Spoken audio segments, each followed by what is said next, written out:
মদ্যপান, ধূমপান ও মাদক সেবন স্বাস্থ্যের পক্ষে ক্ষতিকর। অনেকক্ষণ মিস গুহ বা মোহিত কেউই কোনো কথা বলল না।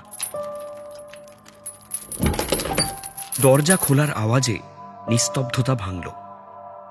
মিস গুহ আর মোহিত দুজনেই দরজার দিকে তাকাল। ইন্সপেক্টর পালিত আবার ফিরে এসেছেন। তার হাতে একটা ঠান্ডা জলের বোতল। হেঁটে এসে মোহিতের মুখোমুখি দাঁড়ালেন ইন্সপেক্টর পালিত। মোহিতকে বললেন, এনো, তুমি জল চাইছিলে? মোহিত কোনো কথা না বলে জলের বোতলটা নিয়ে ঢোক ঢোক করে অনেকটা জল খেল। ইন্সপেক্টর পালিত জিজ্ঞেস করল, একটু ভালো লাগছে? মোহিত মাথা নেড়ে হ্যাঁ বলল। আরো কিছুক্ষণ ওই ঘরে সব চুপচাপ থাকল। তারপর মিস গুহ ইন্সপেক্টর পালিতকে উদ্দেশ্য করে বলল, এবার আপনি যান ইন্সপেক্টর, আমি আর মোহিত কথাবার্তা শুরু করি। ইন্সপেক্টর পালিত উত্তেজিত হয়ে জবাব দিল, হ্যাঁ নিশ্চয়ই নিশ্চয়ই, আমি এক্ষুনি যাচ্ছি। আপনারা কথা বলুন, আর কোনো দরকার হলে আমাকে জানাবেন। এই বলে ইন্সপেক্টর পালিত ওই ঘর থেকে বেরিয়ে গেল। মিস গুহ মোহিতকে উদ্দেশ্য করে বলল, তুমি কি খাটিয়াতে বসেই কথা বলবে নাকি চেয়ারে বসবে? মোহিত উত্তর দিল, আপনি টেবিলে গিয়ে বসুন, আমি আসছি। ঠিক আছে, আমি বসছি। মোহিত উঠে দাঁড়ালো। তারপর ঘরের একটা কোনায় গিয়ে হাতের তালুতে ঠান্ডা জলটা খানিকটা ঢেলে চোখে মুখে ছেটালো। তারপর মিস গুহর দিকে তাকিয়ে বলল, আমার না খুব খিদে পেয়েছে, আপনি ওদের একটু বলবেন আমায় কিছু খেতে দিতে। মিস গুহ সঙ্গে সঙ্গে থানার বাইরের ঘরে গেল। ইন্সপেক্টর পালিতকে মোহিতের খিদের ব্যাপারটা জানালো। ইন্সপেক্টর পালিত মিস গুহকে বলল যে মোহিতের জন্য ডিম পাউরুটি আনানোর ব্যবস্থা করা হয়েছে। মিস গুহ আবার ইন্টারোগেশন রুমে ফিরে গিয়ে দেখল মোহিত এসে টেবিলে বসে পড়েছে। মোহিতের দিকে তাকিয়ে মিস গুহ বলল, ওরা ডিম পাউরুটি এনেছে তোমার জন্য। মোহিত এই কথায় কান দিল না। সে অন্যমনস্ক হয়ে ওই ওপরের জানলার দিকে তাকিয়ে আছে। রূপসা গুহ জিজ্ঞেস করল, কি ভাবছ মোহিত? স্বপ্নের কথা? মোহিত এই কথার কোনো উত্তর দিল না। মিস গুহ আবার একই প্রশ্ন করলেন, তুমি কি গতকাল রাত্রের স্বপ্নের কথাটা ভাবছ? মোহিত এবার উত্তর দিল, কিন্তু তার কথার যে কি মানে সেটা মিস গুহ কিছুতেই বুঝতে পারল না। মোহিত নিচু গলায় বিড়বিড় করে বলল, হলুদ আলো, হলুদ আলো, আলো, হলুদ আলো। মিস গুহ জিজ্ঞেস করল, কি বলছো মোহিত? তারপর একটু কান পেতে ওর কথা শোনার চেষ্টা করল। মোহিত আবার বিড়বিড় করে বলল, হলুদ আলোটা, হলুদ আলোটা, হলুদ আলোটাই যত নষ্টের গোড়া, হলুদ আলোটা। কেন, হলুদ আলোতে কি তোমার সমস্যা আছে? আমি না আমার ঘর থেকে কিছুই দেখতে পেতাম না, খালি পাশের ঘরের হলুদ আলোটা দেখতে পেতাম আর মায়ের যন্ত্রণার চিৎকার শুনতে পেতাম। এই শুনে মিস গুহর ভুরু কুঁচকে গেল। গম্ভীরভাবে মিস গুহ জিজ্ঞেস করলেন, মায়ের কিসের যন্ত্রণা? মোহিত ওই জানলার দিকেই তাকিয়ে বলল, বাবা খুব মারতো মাকে, আর মা চিৎকার করত। আমি আমার ঘর থেকে কিছুই দেখতে পেতাম না, খালি ওই হলুদ আলোটা ছাড়া। মিস গুহ ইতিমধ্যেই নিজের নোটপ্যাডটা বের করে দুটো জিনিস লিখে নিয়েছে। একটা হলো হলুদ আলো, আরেকটা হলো বাবার হাতে মোহিতের মায়ের মার খাওয়া। এবার প্রশ্ন করল, কিন্তু তোমার বাবা তোমার মাকে মারতো কেন? মোহিত অনেকক্ষণ চুপ করে থাকল। তারপর উত্তর দিল, প্রথমে বুঝতে পারিনি, এখন পারি। কি বুঝতে পারো? মা অন্য কোনো পুরুষের সঙ্গে জড়িত ছিল, আর আমার বাবা সেটা জানতে পেরে গেছিল। কিন্তু কিন্তু সচরাচর তো কিছু বলতে পারতো না, কারণ দিনের শেষে হাজার হোক মাই তো সংসারটা চালাতো। সেই জন্য তবে রাতে ওই পেটে মত পড়লে বাবার আর মাথা ঠিক থাকতো না, তাই রাগের মাথায় মায়ের গায়ে হাত তুলতো। আর তারপর থেকেই তুমি হলুদ আলো দেখতে পেলেই তোমার মাথায় সেই স্মৃতিটাই ফিরে আসে, তাই তো? মোহিত মাথা নেড়ে হ্যাঁ বলল। তারপর নিজে থেকেই বলতে শুরু করলো, ওই মারধর আর মা নিতে পারেনি, বাবার মারের জন্যই মাকে শেষমেশ মরে যেতে হলো। এটা শোনার পর মিস গুহ এক দৃষ্টে মোহিতের দিকে তাকিয়ে থাকলো। এরকম একটা কথা ও বলে দেবে সেটা মিস গুহ বুঝতেই পারেনি। মিস গুহ মনে মনে ভাবল যে এই বিষয়টা খুব সাবধানে হ্যান্ডেল করতে হবে। একটু এদিক থেকে ওদিক হয়ে গেলে মোহিত কোনোদিনই আর এই বিষয়ে মুখ খুলবে না। ওই স্বপ্নটা দেখার জন্যে ওর ভেতর থেকে অনেক কথা সহজেই বেরিয়ে আসছে। এটা হয়তো ও এখনো ধরতেই পারছে না। মিস গুহ এবার মোহিতকে জিজ্ঞেস করল, বাবার জন্যে মাকে মরে যেতে হলো মানে? তুমি তো আগের দিন বললে যে তোমার মা বাস থেকে পড়ে গিয়ে মারা গেছিলেন। মোহিত জবাব দিল, হ্যাঁ, বাস থেকে পড়েই মারা গেছিল মা, কিন্তু ওটা অ্যাক্সিডেন্ট নয়। ছিল না ওটা অ্যাক্সিডেন্ট ছিল না। অ্যাক্সিডেন্ট ছিল না মানে? ওই দিন বাড়ি থেকে বেরোনোর আগে মা অনেকক্ষণ আমার ঘরে আমার সঙ্গে সময় কাটিয়েছিল। আমি একটু অবাকই হয়েছিলাম, কারণ সকালে তো মায়ের কাজে যাওয়ার তাড়া থাকতো। সাধারণত মা কাজ থেকে ফিরে সন্ধেবেলা আমার সঙ্গে বসে গল্প করত। আমার তো তাই মনে আছে। হয়তো সেদিন সকালে তোমার মায়ের কাজে যাওয়ার তাড়া ছিল না, এরকম তো হতে পারে, তাই না? আমি জানি মায়ের তাড়া ছিল, তাও মা আমার ঘরে এসে বসেছিল। কি বলেছিল তোমার মনে আছে?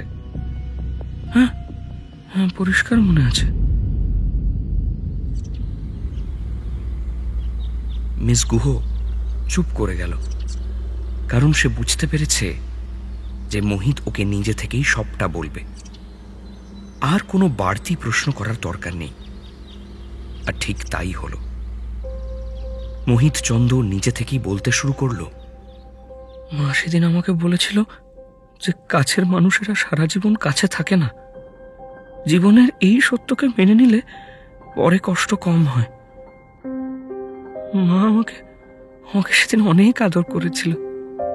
আমি তখন জিজ্ঞেস করেছিলাম, মা তুমিও কি দূরে চলে যাচ্ছ? মা কাঁদতে কাঁদতে বলেছিল, হ্যাঁ, আমাকে যেতেই হবে, আমি আর পারছি না। আমি তখন মায়ের ওই কথায় বিশেষ গুরুত্ব দিইনি, আমি তো খেলায় ব্যস্ত ছিলাম। তারপর মা আমাকে সত্যি ছেড়ে দিয়ে অনেক দূরে চলে গেল। মিস গুহ আস্তে আস্তে জিজ্ঞেস করলো, আর বাস থেকে পড়ে যাওয়াটা ওটা অ্যাক্সিডেন্ট ছিল না? এরপর যেটা হলো সেটার জন্য মিস গুহ প্রস্তুত ছিল না। মোহিত চেয়ার থেকে তড়াক করে উঠে দাঁড়ালো আর টেবিলের ওপরে জোরে জোরে দুবার মেরে চিৎকার করে বলল, না, অ্যাক্সিডেন্ট ছিল না, কখনোই ছিল না। মা বাস থেকে ইচ্ছে করে পড়ে গেছিল, তারপর পেছন থেকে আরেকটা গাড়ি মাকে পিষে দেয়। আত্মহত্যা ছিল ম্যাডাম, সুইসাইড।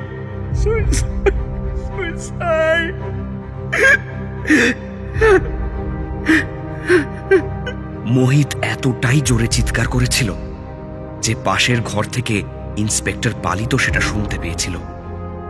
কোনো একটা বিপদের আশঙ্কা করে ইন্সপেক্টর পালিত ছুটে ইন্টারোগেশন রুমে ঢুকে পড়ল। ঘরে ঢুকে সে দেখল মোহিত উঠে দাঁড়িয়ে আছে আর রাগে ফুঁসতে ফুঁসতে মিস গুহর দিকে এক দৃষ্টে তাকিয়ে আছে, আর তার চোখ দিয়ে জল পড়ছে।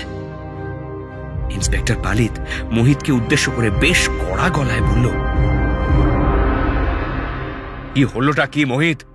এখানে এত চিৎকার চেঁচামেচি কেন করছো? ইন্সপেক্টর পালিতকে দেখে মোহিতের ভেতরের প্রবল উত্তেজনা খানিকটা হলেও ধীমে হয়ে গেল। সে নিজেকে শান্ত করে আবার চেয়ারে বসে পড়ল। ইন্সপেক্টর পালিত এবার মিস গুহর পাশে এসে দাঁড়াল। তারপর মোহিতকে উদ্দেশ্য করে বলল, তোমার হাত কড়াটা খুলে নেওয়া হয়েছে মানেই যে আবার লাগানো যাবে না এরকম কিন্তু কোনো ব্যাপার নেই মোহিত। তুমি একটা অপরাধ করেছো বলে তোমাকে থানায় আটকে রাখা হয়েছে।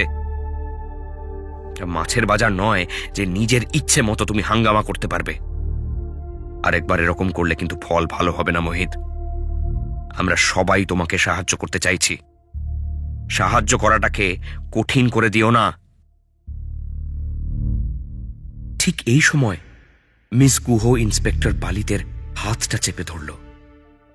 ইন্সপেক্টর পালিত আর মিস গুহর একটা চোখাচোখি হল, কিন্তু কোনো কথা না বলে মিস গুহ সুজয় পালিতকে বোঝানোর চেষ্টা করল যে এবার থেমে যাওয়াই ভালো।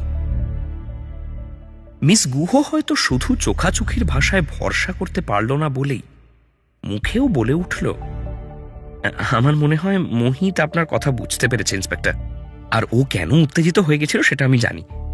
আপনি আর ওকে কিছু বলবেন না। মোহিত এবার ইন্সপেক্টর পালিতকে বলল,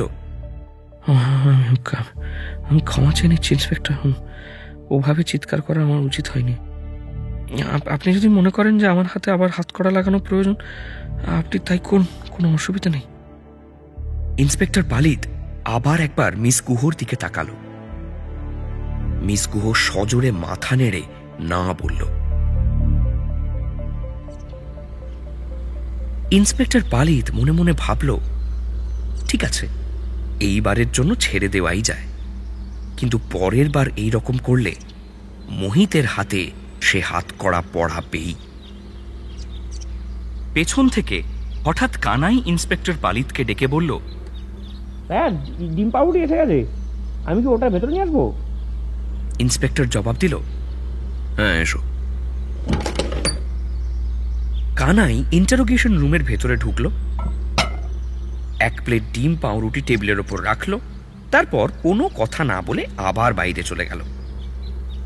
মিস গুহ ইন্সপেক্টর পালিতকে উদ্দেশ্য করে বলল, আপনি চিন্তা করবেন না, মোহিত খুব ভালো ছেলে, ও শুধু একটু উত্তেজিত হয়ে গেছিল, সেটাও আমার কথাতেই।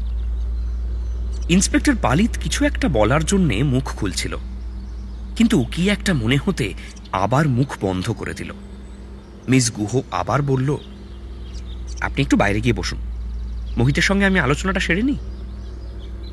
ইন্সপেক্টর পালিত আর উপায় না দেখতে পেয়ে বাধ্য ছেলের মতো ঘরের বাইরে চলে গেল।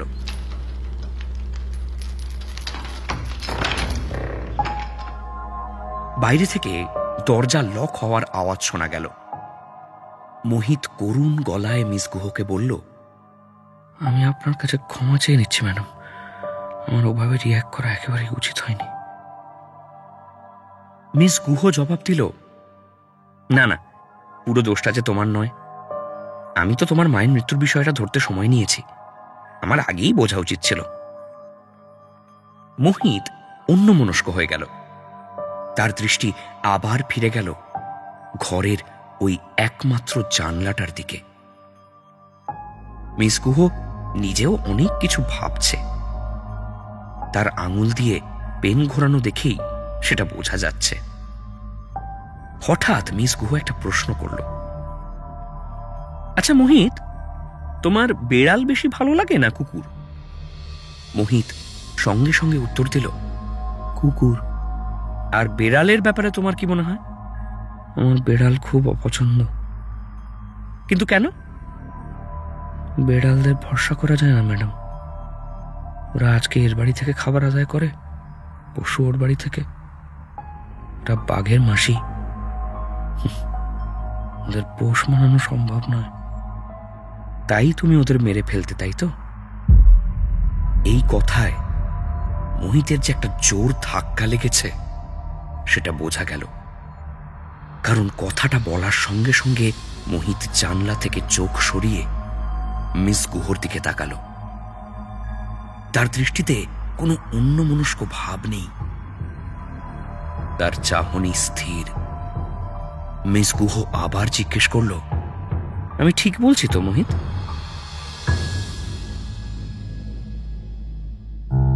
মোহিত এবার আমতা আমতা করে জবাব দিল, আপনি কি করে জানলেন? তোমার পিসি এটা পুলিশকে জানিয়েছে।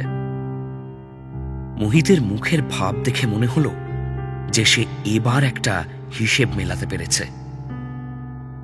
মিস গুহ মোহিতের চোখে চোখ রেখে বলল, দেরি না করে বলেই ফেলো, বলে ফেলো, আমাকে ব্যাপারটা বলে ফেলো। মোহিত প্রথমে চুপ করে থাকল, তারপরে টেবিলে রাখা ডিম পাউরুটি থেকে একটা পিস তুলে নিয়ে একটা কামড় দিল।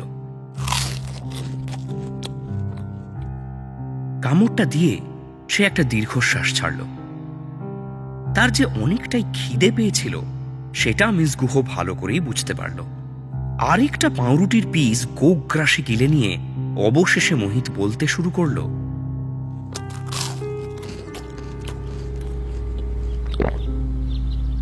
আমার কোনো কালেই বিড়াল একদম পছন্দ ছিল না।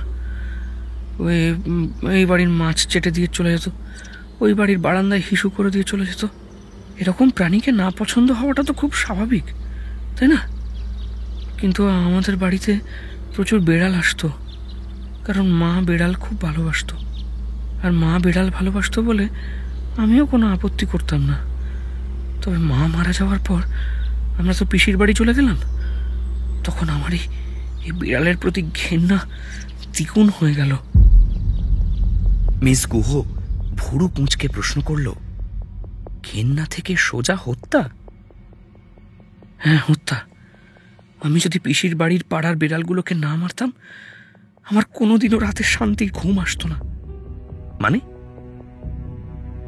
আপনি কখনো বিড়ালের কান্না শুনেছেন ম্যাডাম? হ্যাঁ, বহুবার শুনেছি।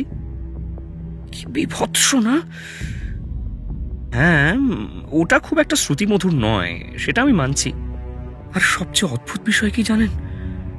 বিড়ালের কান্না অনেকটা মানুষের মতো। তাতে আমার আরো অসুবিধে হতো। একদিনও রাতে ঘুম আসতো না, জেগে বসে থাকতাম। তারপর কি হলো?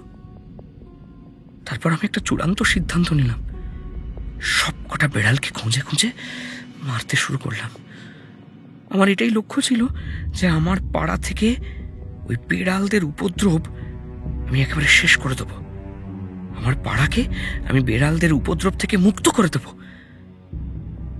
ম্যাডাম, আমি কিন্তু আপনাকে খোলাখুলি বলছি, আমি আমার পাড়ার প্রায় 13টা বিড়ালকে মেরে পাশের পুকুরে ফেলে এসেছিলাম। আর তারপর অনেক দিন অন্য বিড়াল আমাদের পাড়াতে আসেনি, হয়তো ভয়ই আসেনি। মিস গুহ গম্ভীর গলায় বলল, কিন্তু এটা তো একটা অপরাধ মোহিত। মোহিত সঙ্গে সঙ্গে উত্তর দিল, যদি অপরাধী হয়ে থাকে তাহলে পিসি এই কথা জেনেও আমার বিরুদ্ধে কোনো স্টেপ নেয়নি কেন ম্যাডাম? আমি রাতে ঘুমোতে পারছিলাম না, তাই যেই জিনিসটা আমার ঘুমে বাধা দিচ্ছিল সেটাকে আমি সরিয়ে দিয়েছি। ব্যাস, এতে আমার দোষটা ঠিক কোথায়? রূপসা গুহ মোহিতের এই প্রশ্নের কোনো উত্তর দিতে পারল না। সে খালি আঙুল দিয়ে পেন ঘুরিয়ে যাচ্ছে। মোহিত আবার জিজ্ঞেস করল, কি হলো ম্যাডাম, কিছু বলছেন না যে? মিস গুহ মনে মনে ভাবল যে এই প্রশ্নের কোনো উত্তর হয় না। কি বলবে সে? মুখ থেকে অবশ্য অন্য কথা বলল সে, তোমার পিসি তোমাকে ভালোবাসে বলে হয়তো কাউকে কিছু জানায়নি। মোহিত, দেখো, তোমার পিসি হয়তো চাইনি যে তুমি অহেতুক কোনো গন্ডগোলে জড়িয়ে পড়ো, তাই সেদিন তোমাকে বেড়ালের লাশ পুকুরে ডোবাতে দেখেও তিনি ব্যাপারটা পাঁচকান করেননি। তাহলে এই দায়টা কার ম্যাডাম? আমার না পিসির? কারণ আমার কাছে কিন্তু আমার কৈফিয়ত পরিষ্কার। আমি ওই বেড়ালগুলোর কান্না শুনে টানা 2-3 মাস ঠিক করে ঘুমোতে পারিনি। আমি আরো কদিন না ঘুমিয়ে থাকলে আমার শরীরটা হয়তো চিরকালের জন্য ভেঙে পড়তো। তাই তাই আমি শুধু আমার নিজের স্বার্থটা দেখেছি, ব্যাস, আর কিছু না। মিস গুহ এবার মনে মনে ভাবল, আস্তে আস্তে পরিষ্কার হয়ে যাচ্ছে যে মোহিত তৃষাকে কোনো বস্তুকেন্দ্রিক কারণের জন্য খুনটা করেনি। এই ক্রিমিনাল মস্তিষ্কটা আর 5টা পাতি ক্রিমিনালের মতো নয়। এই ছেলেটা মানসিকভাবে বিকৃত হলেও ওর এই বিকৃতির মধ্যে একটা স্বচ্ছতা আছে। মোহিতের শেষ কথাগুলো শুনে মিস গুহর মনে পড়ে যাচ্ছিল ডক্টর দত্তর সেই কথাগুলো। যে বস্তুকেন্দ্রিক কারণের জন্য খুন করে সে মন থেকে বিশ্বাস করে যে সে ভুল করেছে। সে যা করেছে সেটা ভয়ঙ্কর অপরাধ। তবে অন্যদিকে মোহিত যদি তৃষাকে গভীর কোনো মানসিক বিকৃতির জন্য খুন করে থাকে, তাহলে হাজার চেষ্টা করলেও তাকে এটা বিশ্বাস করানো যাবে না যে সে অপরাধ করেছে। তার কাছে চিরকাল এই রকম একটা কাজ করার কারণটা ওর মাথার মধ্যে একদম পরিষ্কার থাকবে। এখানেও ঠিক তাই হলো। 13টা বেড়াল মারার পরেও মোহিতের কাছে ওই কাজের কারণটা পরিষ্কার। কিন্তু যেই বিষয়টা মিস গুহকে এখনো ভাবাচ্ছে সেটা হলো মোহিতের ধাক্কাটা। ডক্টর দত্ত তো স্পষ্টভাবেই বলেছিল, একজন ক্রিমিনাল এমনি এমনি তৈরি হয় না, তার জন্যে সমাজের তরফ থেকে একটা ধাক্কা লাগে। কিন্তু মোহিতের ক্ষেত্রে সেই ধাক্কাটা কি? যা বোঝা যাচ্ছে, মা মারা যাওয়ার পর থেকে ও তো নিজের মর্জির মালিক। বিশেষ কাউকে তোয়াক্কা করে বলে তো মনে হয় না। তাহলে এই ধাক্কাটা এলো কোথা থেকে? মিস গুহর মাথার মধ্যে সব জগা খিচুড়ি পাকিয়ে যাচ্ছিল। সে একবার মোহিতের দিকে তাকাচ্ছে, তারপরই নিজের নোট খাতার দিকে তাকাচ্ছে। ঠিক কি নোট করবে সেটা বুঝে উঠতে পারছে না। হঠাৎ মিস গুহ উঠে দাঁড়ালো। এটা দেখে মোহিত জিজ্ঞেস করল, আপনি আপনি কি চলে যাচ্ছেন? মিস গুহ উত্তর দিল, না না, একটু বাইরে যাচ্ছি ইন্সপেক্টর পালিতের সঙ্গে কথা বলতে। আমি আবার আসছি একটু পরেই। যাওয়ার আগে আমাকে একটা কথা বলে যেতে ভুলবেন না। সেই কথাটা কি? আমার গতকাল রাতের স্বপ্নের মানে কি? অবচেতন নিয়ে তো আপনার কাজ। একটু যাওয়ার আগে প্লিজ আমাকে বুঝিয়ে যাবেন যে এরকম একটা ভয়ঙ্কর স্বপ্ন হঠাৎ কেন দেখেছি। ঠিক আছে, আমি ঘুরে আসি, তারপর এটা নিয়ে কথা বলি। ধন্যবাদ ম্যাডাম। এরপর মিস গুহ ইন্টারোগেশন রুমের দরজা খোলার জন্য ইন্সপেক্টর পালিতকে ফোন করল। বাইরে থেকে লক খোলার আওয়াজ পাওয়া গেল। মিস গুহ বেরোনোর ঠিক আগে মোহিত পিছু ডাকল। মোহিত বলল, আপনি ফিরে আসবেন তো ম্যাডাম? আশ্বাস দিয়ে মিস গুহ বলল, হ্যাঁ, আমি ফিরে আসবো তোমার সঙ্গে কথা বলতে। এই শুনে মোহিত চন্দ্র একবার হাসল, তারপর আবার ওই ঘরের একমাত্র জানলার দিকে মন দিয়ে তাকিয়ে থাকল। মোহিত আবার কোন ভাবনার জগতে ডুব দিয়েছে সেটা কেউ জানে না।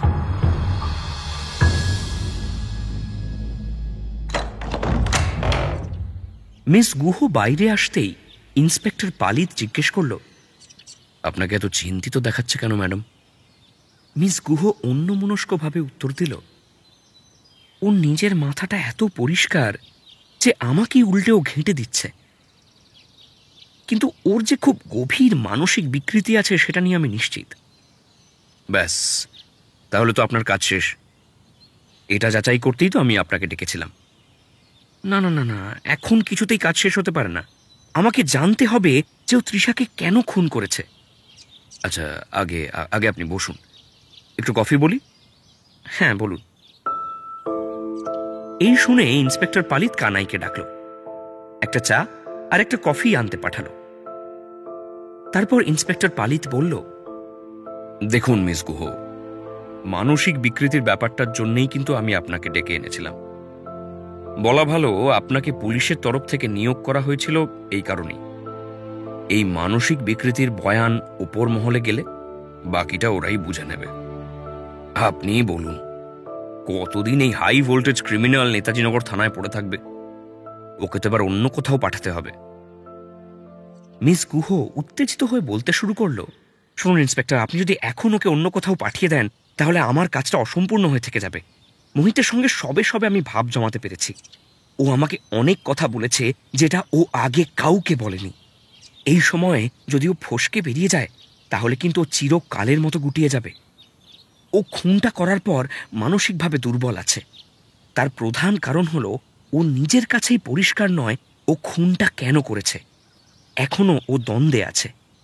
ও নিজের কাছে এই কারণটা একবার পরিষ্কার হয়ে গেলেই ওর ব্যক্তিত্ব আবার দৃঢ় হয়ে উঠবে, আর সেটা হলেই ও সবাইকে খারাপ চোখে দেখতে শুরু করবে।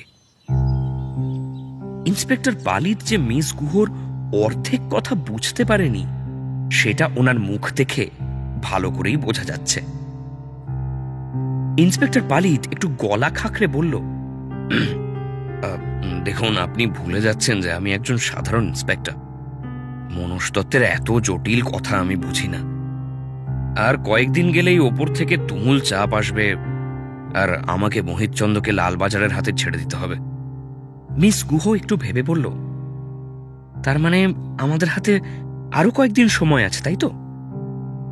ইন্সপেক্টর পালিত জবাব দিল, হ্যাঁ তা আছে, কিন্তু এই কয়েকদিনটা ঠিক কদিন? বড় জোর আর 3 দিন, তারপর আর আমার হাতে কিছুই থাকবে না। ঠিক আছে, আপনি এই 3 দিন দয়া করে মোহিতকে এখানে রাখুন, আমি আমার কাছে তার মধ্যেই সেরে ফেলার চেষ্টা করছি। ইন্সপেক্টর পালিত প্রথমে একটু ইতস্তত বোধ করল, তারপর রাজি হয়ে গিয়ে বলল, ঠিক আছে, আপনি যা বলছেন তাই হবে, কিন্তু মাথায় রাখবেন ম্যাডাম, আজকের পর কিন্তু কলকাতা পুলিশ আপনাকে কোনো পারিশ্রমিক দিতে পারবে না, কারণ অফিসিয়ালি আপনার কাজ শেষ। মিস গুহ হেসে বলল, আপনি যখন আমাকে প্রথম ওই দিন রাতে ফোন করেছিলেন আমি পারিশ্রমিক শুনে নয়, কাজের ধরনটা শুনে আগ্রহী হয়েছিলাম। এটা আমার গবেষণার কাজকে কতটা হেল্প করবে আমি আপনাকে বোঝাতে পারবো না, তাই টাকা পয়সার কথাটা আমি কখনোই ভাবছিলাম না। এবার আপনাকে আমার আরেকটা কাজ করে দিতে হবে। সেটা কি? মোহিতচন্দ্রর মা কিভাবে মারা গেছিল এটা একটু আপনাকে খুঁজে বার করতে হবে। এখন ঘড়িতে বিকেল 4টে বাজে। মিস গুহর দুপুরের খাওয়া হয়ে গেছে। কি মনে হতে খাওয়ার পর মিস গুহর মনটা এখন একটু কফি চাইছে।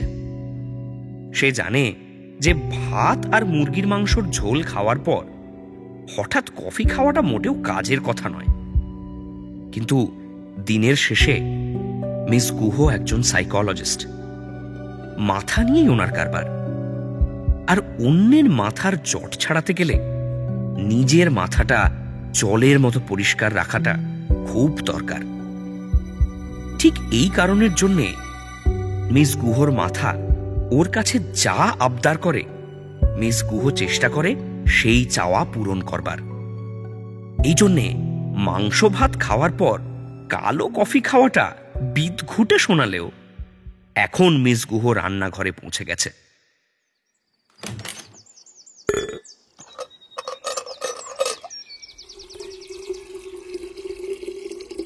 উপরের ক্যাবিনেট থেকে কফির ডাব্বা বের করে হাতল দেওয়া বাটিতে খানিকটা জল ঢেলে গ্যাসটা জ্বালিয়ে নিয়েছে। এবার শুধু জলটা ফোটার অপেক্ষা। জল ফোটার সঙ্গে সঙ্গে মিস গুহর মাথার মধ্যে অনেক কিছু ফুটছে। সে এক মনে ভেবে যাচ্ছে একজনের কথা, মোহিতচন্দ্র। মোহিতের সঙ্গে কথা বলে মিস গুহর নিজের জীবন নিয়েই অনেক ধারণা পাল্টে গেছে। মিস গুহ মনে মনে ভাবছে, হলুদ আলো দেখলে মোহিতের মায়ের চিৎকার মনে পড়ে। পিসির বাড়িতে বিড়ালের কান্নায় ওর ঘুম আসতো না বলে ও জনা কয়েক বিড়ালকে মেরে দিয়ে পুকুরে ফেলে দিয়েছে। এটা একটা বীভৎস ব্যাপার। একজন নৃশংস খুনির লক্ষণ বোধ হয় এতেই পরিষ্কার হয়ে যায়। কিন্তু অদ্ভুত বিষয়টা হলো, ছেলেটির ভেতর নৃশংসতা থাকতে পারে, তবে তার স্বভাব কিন্তু শান্ত প্রকৃতির, ব্যবহারও খুব ভালো। এই শান্ত ব্যবহারের প্রসঙ্গে মিস গুহর ডক্টর দত্তর একটা কথা মনে পড়ে গেল। ডক্টর দত্ত বলেছিলেন, ওর আরেকটা স্বভাব জানার চেষ্টা করো। ও কি অত্যাধিক রাগী ছিল নাকি অতিরিক্ত শান্ত ছিল? তার উত্তরেই মিস গুহ পাল্টা প্রশ্ন করেছিল, দুটোই ক্রিমিনাল মস্তিষ্কের চিহ্ন, তাই তো? মোহিত যে শান্ত ক্রিমিনাল সেটা নিয়ে আর কোনো সন্দেহ নেই, কিন্তু ওর ধাক্কাটা এখনো কেন খুঁজে পাচ্ছে না মিস গুহ?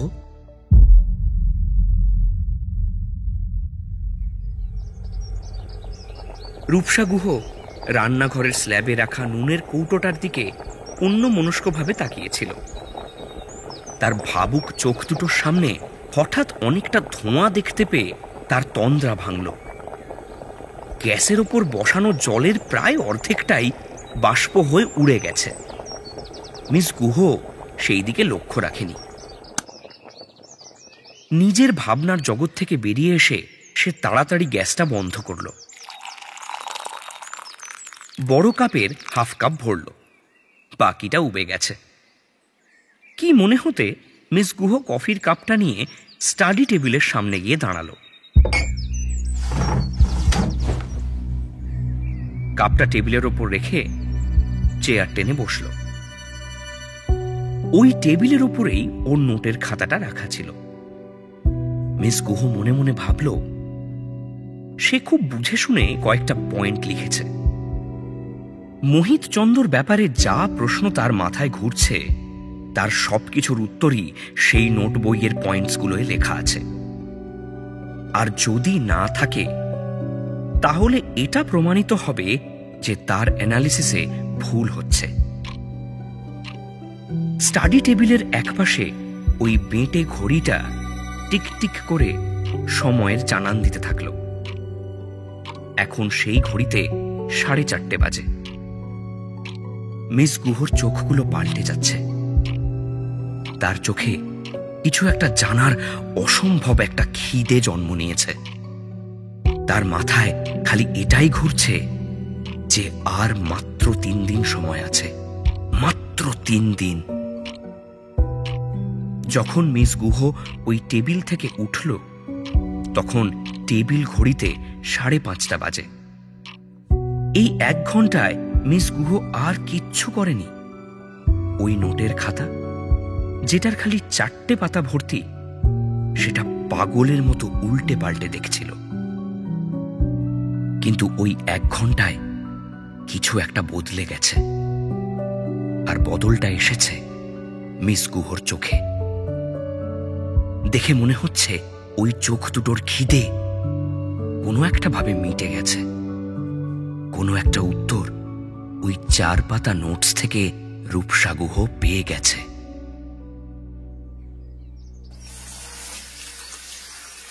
বাথরুমে গিয়ে চোখে মুখে কয়েক ঝাপটা জল দিয়ে মিস গুহ বারান্দায় গিয়ে দাঁড়ালো। তারপর ফোনটায় ডক্টর সুপ্রিয় দত্তর নাম্বার ডায়াল করল। ডক্টর দত্ত ফোন ধরে বলল, হ্যাঁ রূপসা, বলো। মিস গুহ উত্তর দিল, আমি আবার আপনাকে একটু বিরক্ত করছি ডক্টর। ওই মোহিত চন্দ্র কেসটা নিয়ে একটা ইউরেকা মোমেন্ট হয়েছে। এটা নিয়ে একটু কথা না বললেই নয়। আপনি ছাড়া আর আমি এগোতে পারবো না। আহা, তুমি এত ব্যস্ত হচ্ছ কেন বলো তো রূপসা? আমি কি একবারও বলেছি যে আমি বিরক্ত হচ্ছি? শোনো, আমি একজন অবসর নেওয়া মানুষ। আহামরি হাতি ঘোড়া আমার কোনো কাজই থাকে না। এরকম একটা ইন্টারেস্টিং বিষয় আমি এড়িয়ে যাব? কি যে বলো। আচ্ছা বলো, কি বলবে? মিস গুহ একটু ইতস্তত বোধ করে তারপর বলল, মানে আসলে এভাবে বলাটা একটু মুশকিল। ডক্টর দত্ত উৎসাহ নিয়ে বলল, আরে তাহলে আর কি, ফাঁকা থাকলে চলে এসো এক্ষুনি আমার বাড়িতে। আসবো, অসুবিধা হবে না তো আপনার? রূপসা, তুমি কিন্তু এবার বেশি বিনয় করছো। হ্যাঁ, আরে বাবা, আমি তো বারবার বলছি যে অসুবিধা হবে না। ঠিক আছে, আমি 1 ঘন্টার মধ্যে আসছি। বেশ বেশ বেশ, চলে এসো। অন্যদিকে নেতাজিনগর থানা এখন ফাঁকা, শুধু কানাই আর কয়েকজন কনস্টেবল আছে। কানাই রোজের মতন নানান কাগজপত্র ফাইলে ভরছে। 2 পুলিশি পাহারাদারের আসতে এখনো খানিকটা দেরি আছে। ইন্সপেক্টর পালিত কানাইকে নির্দেশ দিয়ে গেছে যে যতক্ষণ না পাহারাদাররা আসছে ততক্ষণ এই থানা চত্বর ছেড়ে না যেতে। এমনি বসে থাকতে কানাইয়ের একেবারেই ভালো লাগে না, তাই সে কোনো না কোনো কাজ করতে থাকে।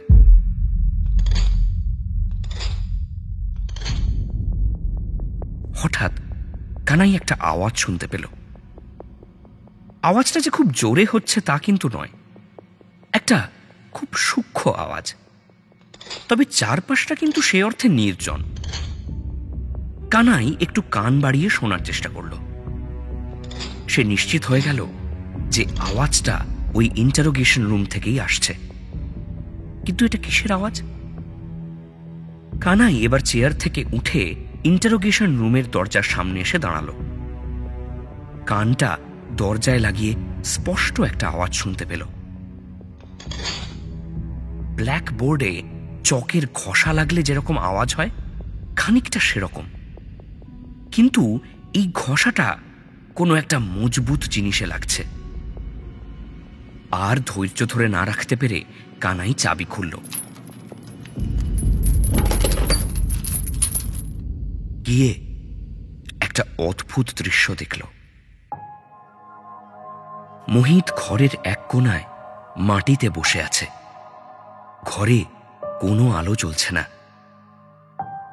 ওপরের ওই একটা মাত্র জানলা থেকে আলো সরাসরি মোহিতের মুখে এসে পড়ছে। মোহিতের শরীর ঝুঁকে আছে দেওয়ালের দিকে। দেওয়ালের উপর কিছু একটা দিয়ে মোহিত লিখছে, আর সেটা হলো ওই শব্দের সূত্র। কানাই ভাবল যে ওই ছেলেটা কি লিখছে। যদি ওর লেখারই হতো, একটা খাতা পেন চাইলেই সুবিধে হতো। হঠাৎ দেওয়ালে লেখার কি প্রয়োজন বোধ করলো? আর সবচেয়ে বড় কথা, যেটা দিয়ে লিখছে সেটা কি? কারণ এই দেওয়ালে ধারালো কিছু ব্যবহার না করলে তো দাগ তৈরি করা সম্ভব নয়।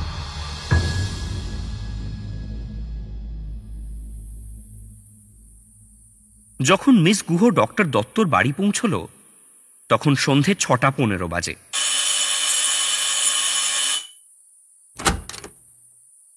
কলিং বেল বাজাতেই মাধব এসে দরজা খুলল। তারপর দরজা থেকে সরে গিয়ে বলল, আসুন রূপসা দিদি, বাবু একটু স্নানে গেছে, আপনাকে বসতে বলল। মিস গুহ হাসি মুখে ভেতরে ঢুকে এলো। আগের দিন যেখানে বসেছিল ঠিক সেখানে গিয়েই বসল। মাধব এবার এসে মিস গুহর সামনে দাঁড়ালো। তারপর বলল, বাবু একেবারে স্নান থেকে বেরোলে আমি আপনাদের চা কফি করে দিচ্ছি।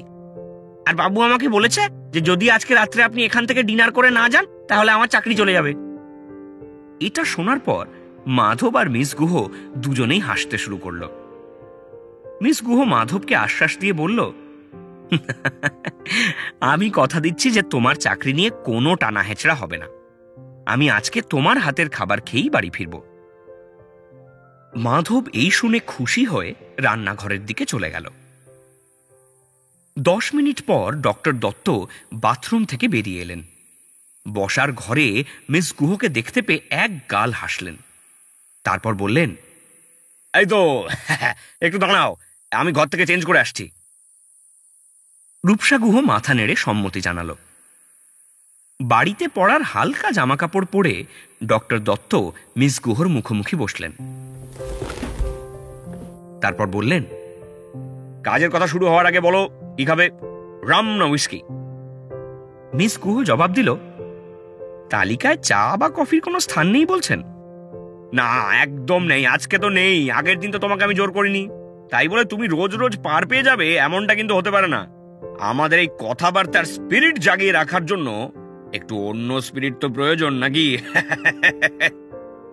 মিস গুহ বুঝতে পারল যে আজকে শতবার না বললেও ডক্টর দত্ত কিছুতেই মানবেন না, তাই আর বেশি ভাবনা চিন্তা না করাই ভালো। পর মুহূর্তেই মিস গুহ উত্তর দিল, আচ্ছা তাহলে উইস্কি। এই শুনে ডক্টর দত্ত উৎসাহিত হয়ে একটা হুঙ্কার ছাড়ল, এই মাধব, 2 গ্লাসে 2 উইস্কির পেগ নিয়ে আয়, বরফ আর ঠান্ডা জল দিতে ভুলিস না।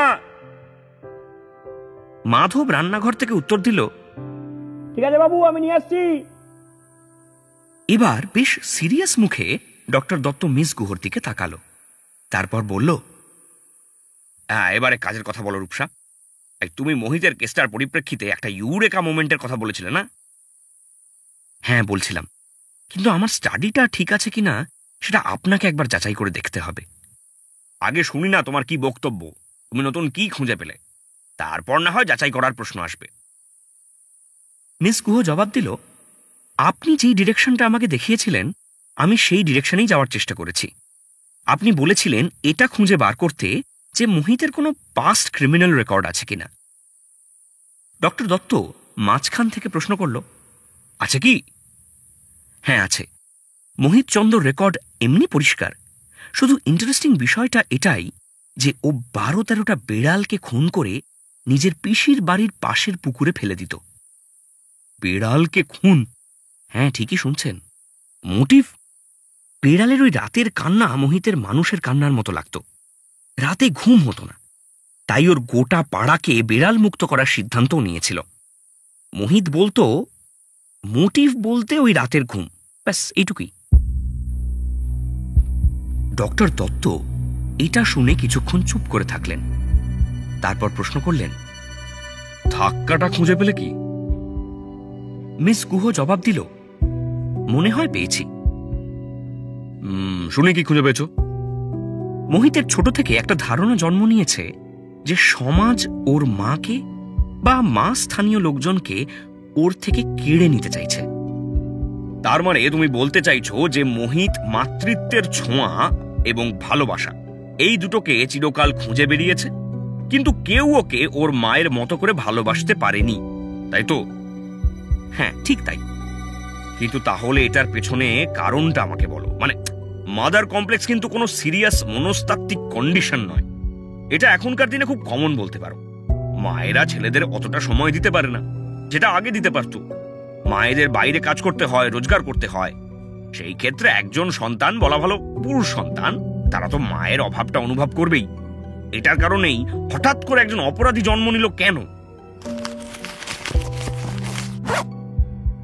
এই শুনে মিস গুহ নিজের নোটসের খাতাটা বের করল।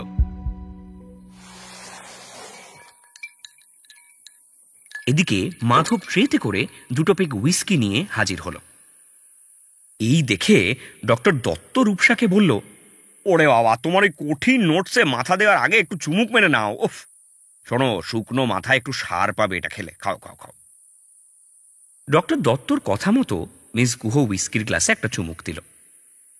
মানতেই হবে, এই সন্ধেবেলা 1 পেগ হুইস্কি খেতে মন্দ লাগছিল না। তবে মিস গুহর কাজে ফিরতে বিশেষ দেরি হল না। আরেক চুমুক মেরেই মিস গুহ গ্লাসটা টেবিলে নামিয়ে রাখল, তারপর আবার নোটসের খাতায় মনোযোগ দিল। ওই 4টে পাতা আবার উল্টে পাল্টে মিস গুহ বলতে শুরু করল, সত্যি তো, মাদার কমপ্লেক্সের কারণে একজন এত নৃশংস খুনি তৈরি হবে এটা বিশ্বাস করা মুশকিল। কিন্তু ওর মাদার কমপ্লেক্সের কারণেই এতগুলো কাণ্ড ঘটেছে, এই বিষয়টা নিয়ে কিন্তু আমি নিশ্চিত ডক্টর। কিন্তু মোহিত ওর মাকে দেখেছে কত বছর? 10 বছর বড়জোর। কেটেকুটে ওর জ্ঞানত স্মৃতিতে ও নিজের মাকে চেনে ওই ধরুন 4-5 বছর। তারপরেই ওর মা মারা যায়। তাহলে আমার মনে একটাই প্রশ্ন জাগছে যে ও কি ওর মাকে আদৌ চেনে? ডক্টর দত্ত ভুরু কুঁচকে জিজ্ঞেস করল, মানে তুমি কি বলতে চাইছো? আমি বলতে চাইছি যে মোহিত চন্দ ওর মাকে ভালো করে চেনে না। একজন বাচ্চার পক্ষে ওরকম ভাবে নিজের মাকে চেনা একেবারেই সম্ভব নয়। মায়ের সঙ্গে একটা সংযোগ থাকতে পারে, কিন্তু মায়ের চরিত্রের ব্যাপারে মোহিত কতটা জানে? ডক্টর দত্ত আর কোনো কথা বলছেন না, এক দৃষ্টে রূপসার দিকে তাকিয়ে ওর কথা শুনছেন।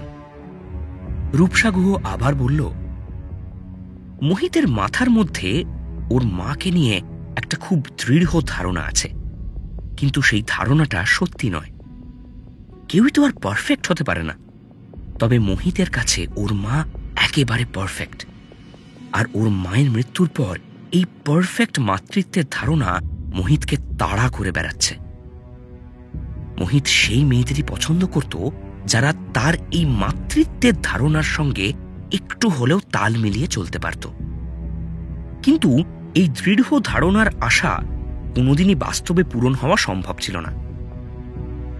তৃষার সঙ্গে হয়তো মোহিত তার পারফেক্ট মায়ের খুব মিল পেত, কিন্তু একটু এদিক থেকে ওদিক হতেই সব হিসেব গন্ডগোল হয়ে গেল।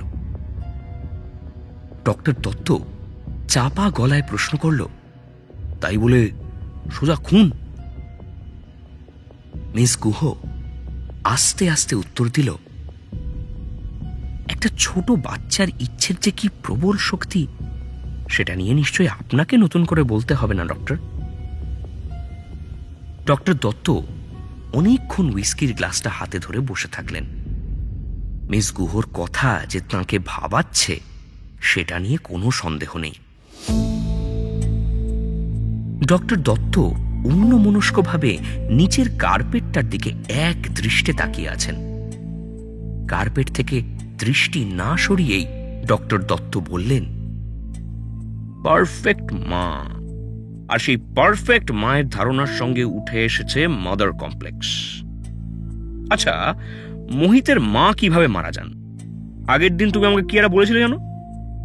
মিস গুহ উত্তর দিল, এইটা নিয়ে একটা প্রশ্নবোধক চিহ্ন আছে। কিন্তু কেন? আমি গতকাল অবধি জানতাম যে মোহিতের মা বাস অ্যাক্সিডেন্টে মারা গেছেন, কিন্তু আমাকে মোহিত বলল যে ওর মা নাকি আত্মহত্যা করেছেন। পুলিশকে বলো এটা সত্য যাচাই করতে। বলেছি আমি। কোনো সম্ভাবনা কি আছে যে মোহিত মিথ্যে কথা বলছে? একেবারে নেই সেটা আমি বলছি না, কিন্তু আমি একটা অন্য কথা ভাবছি। কি ভাবছেন? এই মোহিত ছেলেটা সারা জীবন মাতৃত্বের আদর আর ভালোবাসা খুঁজে বেরিয়েছে বিভিন্ন নারীর মধ্যে। হয়তো ওকে অতটা দেখতে ভালো ছিল না বলে সেই আদর থেকে বারবার ও বঞ্চিত হয়েছে। ওর ভেতরে কিন্তু আগে থেকে একটা ক্ষোভ ছিল। ওর পিসি ওর মায়ের শূন্য স্থান পূরণ করতে চেয়েছিল, কিন্তু বাবার বাড়ির দিকের কাউকেই ও সে জায়গা দেবে না, সেটা ওর মাথার মধ্যে প্রবলভাবে গেঁথে গেছিল। তাই পিসি বাদ হয়ে গেল। অবশেষে ওর দেখা হলো এই তৃষা মেয়েটির সঙ্গে। ওদের প্রেম হলো। কিছুটা হলেও যেই আদর মোহিত খুঁজছিল সেটা তৃষার থেকেই পেল। আমি এখানেই তোমার পারফেক্ট মায়ের থিওরিটা কাটছি রূপসা। তৃষার সঙ্গে দেখা হওয়ার পর ওর পারফেক্ট মায়ের ধারণা একেবারে চলে গেছিল। প্রেমটা তো আর ওর মাথার মধ্যে হচ্ছিল না, হচ্ছিল বাস্তবে। আর দোষগুণ না মেনে নিলে প্রেম হয় না। মিস গুহ হুইস্কির গ্লাসে আরো দুটো চুমুক মারল, আরো একবার নোটসের খাতাটায় চোখ বুলিয়ে নিল, তারপর মাথা নেড়ে নিজের মনেই না বলল। ডক্টর দত্ত জিজ্ঞেস করলেন, কোন কথাটায় তুমি না বলছো? আপনার ওই বাস্তবসম্মত প্রেম করার কথাটায় আমি একটা দ্বিমত জানাচ্ছি ডক্টর। বাস্তব থেকে বহু দূর চলে গেলেও প্রেম হয়। হ্যাঁ, এবার সেই প্রেম টেকসই হয় কিনা সেটা অন্য প্রশ্ন। আপনি যেটা বলছেন আমি ঠিক তার উল্টোটা সাজেস্ট করছি। হ্যাঁ বলো, আমি শুনছি। মোহিত নারী সঙ্গে চিরকাল একজন পারফেক্ট মায়ের খোঁজ করে গেছে। তারপর শেষমেশ ওর প্রেম হয়েছে তৃষার সঙ্গে। এমন কি হতে পারে না যে এই প্রেম হওয়ার পর মোহিতের মাদার কমপ্লেক্স কমে যাওয়ার জায়গায় আরো প্রবলভাবে বেড়ে গেছে। কেন বলছো তুমি এই কথা? এটাই তো মোহিতের মাথার মধ্যে ঘূর্ণির মতো কাজ করছিল। ও নিজের মৃত মাকে পারফেক্ট ভেবে রেখেছিল। ওর মা হয়তো বেঁচে থাকলে এই ধারণাটা ভেঙে যেত। কিন্তু আমরা তো আগেই বললাম যে পারফেক্ট বলে কিছু হয় না। তৃষা সেই চাহিদা পুরোপুরি পূরণ করতে পারেনি, কারুর পক্ষেই সেইটা করা সম্ভব নয়। তাই মাদার কমপ্লেক্সটা যেটা সচরাচর এইসব পরিস্থিতিতে কমে আসে, সেটা উল্টে বেড়ে গেল। কিন্তু তাহলে তো কোনো নারী মোহিতের এই চাহিদা মেটাতে পারবে না। ঠিক তাই, এটাই হয়তো মোহিতের মস্তিষ্কের বিকৃতি। যেই সমাজ তাকে কোনোদিনও মাতৃত্বের আদর আর ভালোবাসা দেয়নি, তার বিরুদ্ধে প্রতিশোধ। তাকে দেখতে ভালো না বলে যেই সমাজ তাকে হ্যাটা করেছে, সেই সমাজকে মোহিত কোনো দিন সেই চাহিদা মেটাতেই দেবে না। ওই যে বললাম, এটা একটা ঘূর্ণি, একটা লুপ। প্রত্যেকবার মোহিত মায়ের মতো কারোর সঙ্গে একটা প্রেম করবে, তার মাথার মধ্যেকার চাহিদাগুলো মিটবে না, আর সেই হতাশার ফলে ওর মাদার কমপ্লেক্স বেড়েই যাবে। সহজ কথায়, ও নৃশংস থেকে আরো নৃশংস একজন অপরাধী তৈরি হবে। রূপসা এবার ডক্টর দত্তর সঙ্গে চোখাচোখি করল। তারপর ডক্টর দত্তর চোখগুলো একটু হলেও জলজল করছে। তার মানে ডক্টর দত্ত মিস গুহর কথার অন্তর্নিহিত যুক্তিটা খুঁজে পেয়েছে।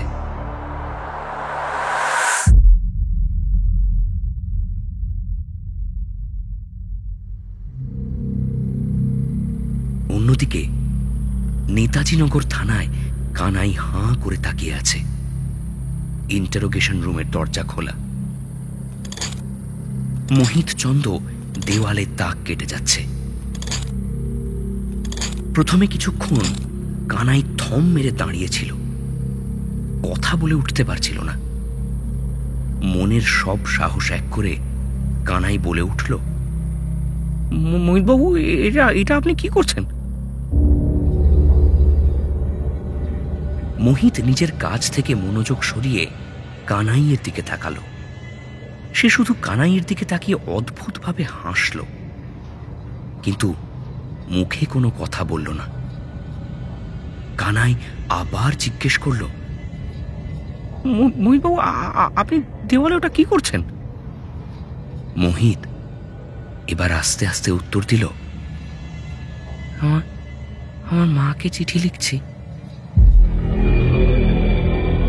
কানাই এবার একটু জোর গলায় প্রশ্ন করল, ইয়ে মানে আমি যতদূর জানি চিঠি তো লোকে কাগজে লেখে, আপনি দেওয়ালে লিখছেন কেন? আর তার থেকে বড় কথা, আপনার হাতে ওটা কি? আপনি কি দিয়ে লিখছেন? কাগজে যদি লিখতাম তাহলে কাগজটা হারিয়ে যেত। এই দেওয়ালে লিখে গেলে সেটা বহুদিন থেকে যাবে।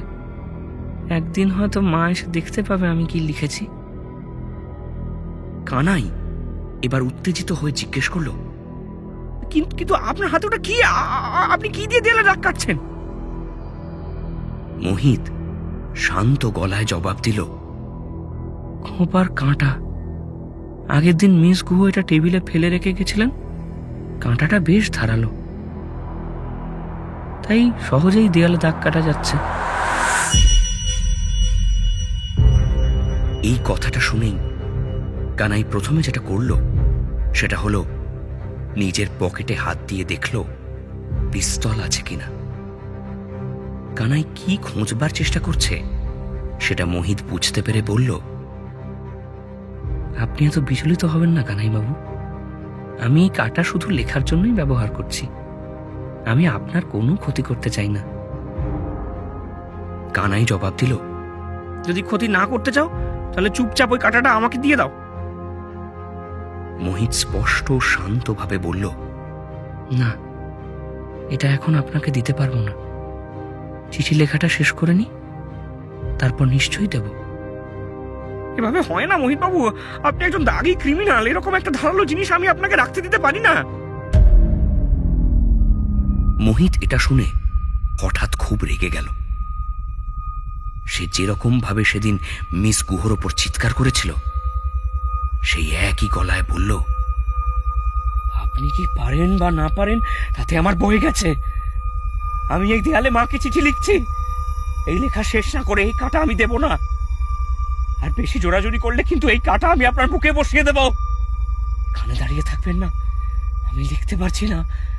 চলে যান, চলে যান এখান থেকে। মোহিতের এই চিৎকার শুনে কানাই খুব ভয় পেয়ে গেল।